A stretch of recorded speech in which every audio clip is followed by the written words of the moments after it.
kibazo umuhanda turaza kubikora gukora urabona n'ibihambaye byanditseho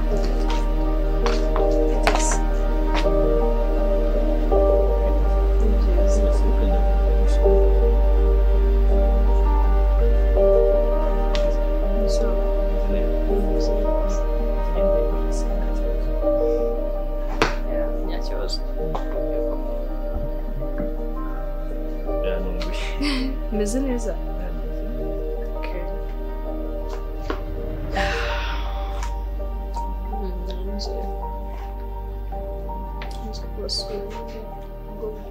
bari udusura bwije nta kibazo ikaze abashyitsi nta kibazo ahubwo waba wicaye ndarenza n'agatebe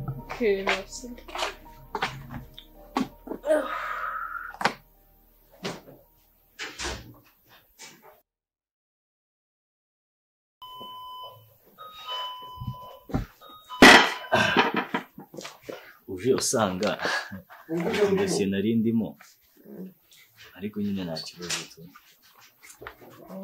nusa amakuru neza kabisa urakomeye wese umeze ute ariko meze neza nta kibazo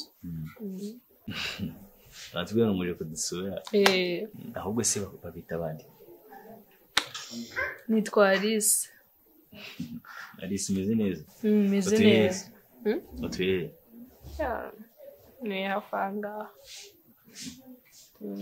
njye biranongoye kubona nyine umuntu yaza kunsura yabwije yego ariko umeze neza yameze neza kabisa ni iki kibagenza ikintu kingenza se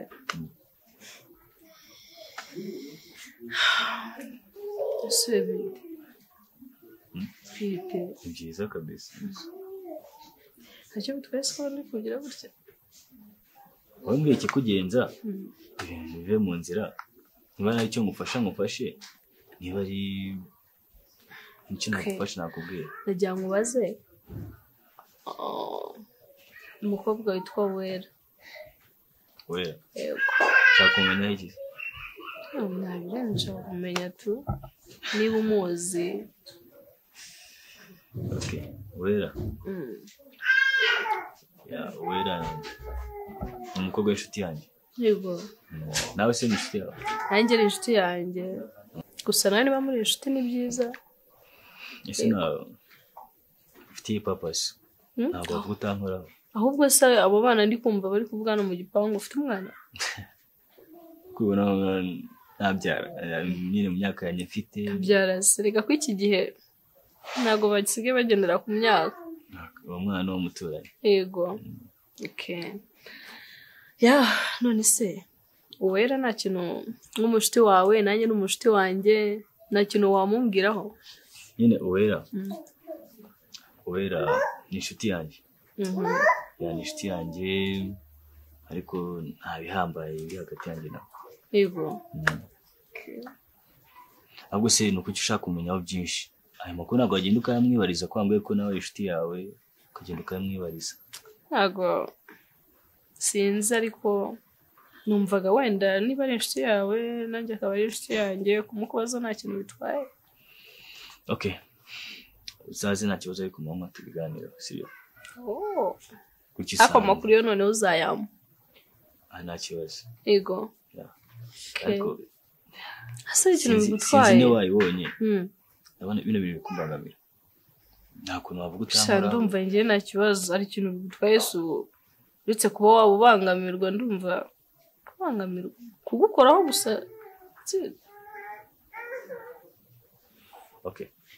turi abantu bakuru sibyo uburyo waje wabonye n'uburyo twabonye na wabibonye niye papasi ufite ntabwo umuntu mwamuhaye ako kanya nyine bitewe n'ukuntu uri kuriyakitinga ntabwo uvuga ku ntego umbwira icyo ushaka cyane nabirenze mvaga nje kukuganiriza nk'uko wabyumvishije kandi umva no kukubaza kuri Uwera atari ikosa nkoze kumbaza kuri Uwera si ikosa ahubwo uburyo icyo uri kwitwara gute se si ibintu bisanzwe uyu ni umuntu bwa mbere guhura n'umuntu bwa mbere se bivuga ko kumukoraho kumuvugisha ibintu birenze. Okay, ndabona bwije rero. Tuzavuganisha. Tibyo. Okay, nta kibazo. Okay. So. Hari muramuke neza. Sinzi. Sinabona neza. Nahite byinshi byo gukora sibyo. Zakurikije ubutaha. Okay, nta kibazo basi bye. So. Okay.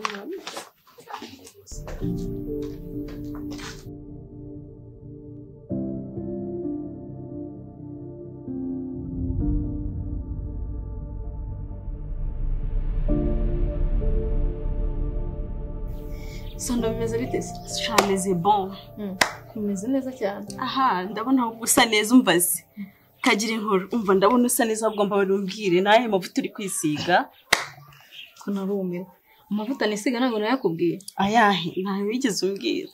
Shano nawe nta nubwo nyibuka keretse nzanye icupa nkakwereka. Ahubwo mu kanya ndaje nkubwira umerekeze kugura amavuta, ndashaka ko ujye kumerekeza no kuri mamusheri wanjye. Mwarakomeje se? Tudakomeza se? Bigeze heza? Bigeze kure. Urahita umerekezeyo pe, urahita umerekezeyo. Umusura se cyangwa kumureba ahandi hantu? Kumureba? Aratugurira iki?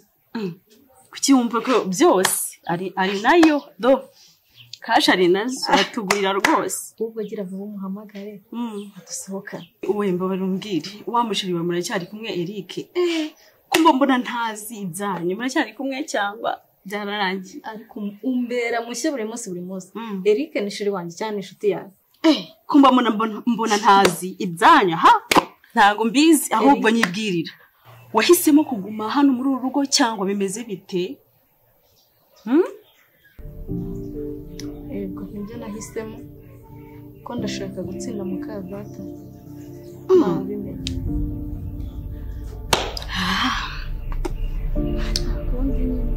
Ibora hisemo kuguma ha. Nuko nyine.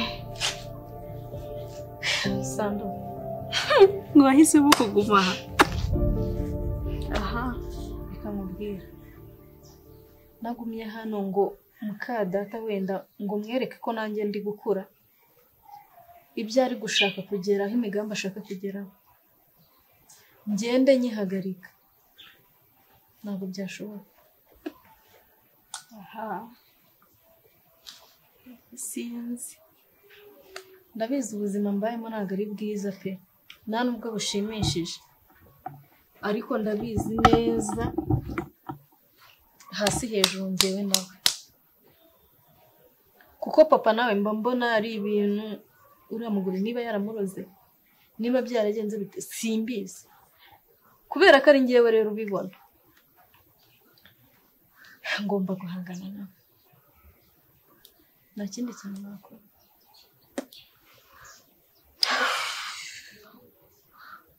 Aha. Ubwo nyebwira ibindi. Naho ibya mukadatu ubireke. Ngiye nibyo nashakaga ko kwibariza nyine nimba warahisemo kuguma aha. Ni ibyawe nyine. Nahandi najye kuko ndashaka guhangana nawe rwose. Okay, nta kibazo. Sha mana uwe nyine numvaga nari mfite amatsiko yo kukubaza nimba uzaguma muri uru rugo. Ariko nyine nimba warahisemo kuhaguma. Ngiye nkuriye inyuma urabizi ndagukunda uwera bikumva inama zose uzansaba ndahari ku bwawe bikumva ariko komerezaho ibyo ari byo byose uzajyamo nanjye nzabigufashamo sibyo kandi uriyengwanye ndabizi ko mukaso atoroshye pe ariko Imana ndabizi izabijyamo pe uzamutsinda. Sharira reka nkubwire buri ikintu ngukundira nuko ikintu cyose nkubwiye umba hafi ukashyigikira. Shano kuri uzajya unera courage kuko uramutse uciye intege nanjye nacika intege. Ndashaka kwereka papa nubwo yabyaye umukobwa mwereke ko umukobwa hamwe yavamo umuhungu.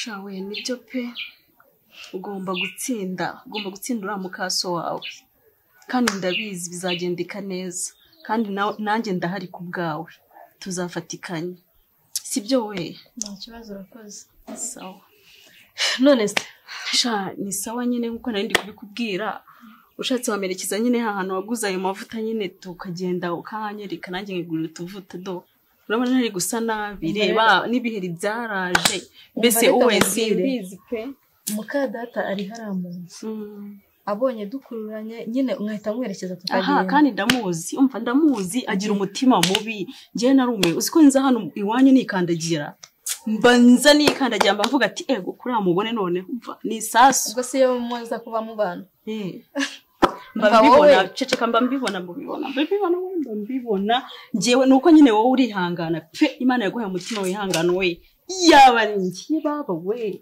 nge ntago nabyihanganira kuko twari kuzajya duhora turwana kwihanganya nta kundi kubera ko ari icyo ushaka kugeraho bisaba kwihangana ngaho genda nyine nimbona wenda ari ibyo ahugiyemo ndagusangayo wowe munsi ugende gake cyangwa uze kumpamagara kuri phone hari ikibazo se uze kunyandikira message uzi ukuntu bigenza nyine uhite wandika message ndabizi n'amayinite yawe kuyabona ni urakoze